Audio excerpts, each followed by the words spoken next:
Katika taarifa inayofungamana na masuala ya afya ni kwamba mgomo unaoendelea wa wahudumu wa afya kwa wiki ya 3 sasa unaonekana kudhoofisha huduma za afya kwenye kaunti mbalimbali nchini. Kwenye kaunti za Kakamega na Busia, maafisa tabibu wameapa kuendelea kushiriki mgomo huo hadi serikali za kaunti zitimize matakwa yao.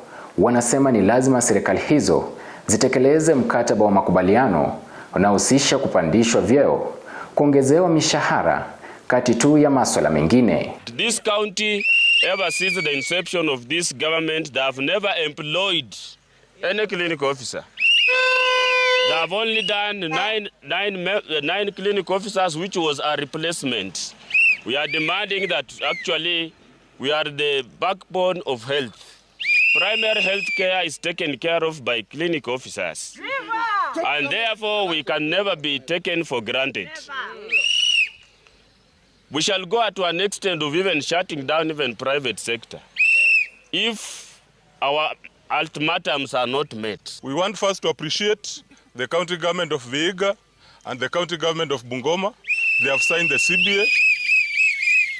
Bungoma has gone ahead and even implemented the CBA, awaiting the IPPD code.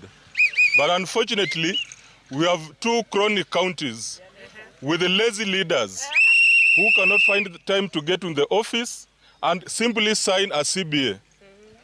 Our call today, please come back from strike. Our governor, our county secretaries, come back from strike. Come to office, work so that you allow other officers like clinical officers to resume their duties and work. Nimefanya dialysis mwaka mzima, kuanzia mwaka jana mwezi wa 2 mpaka saa hii.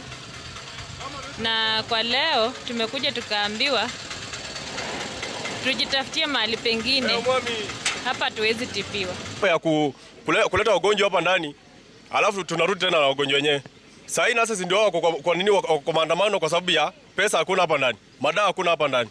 So sisi kama wakazi wa Kakamega County, hiyo ndio kitu tunataka tuzingatie.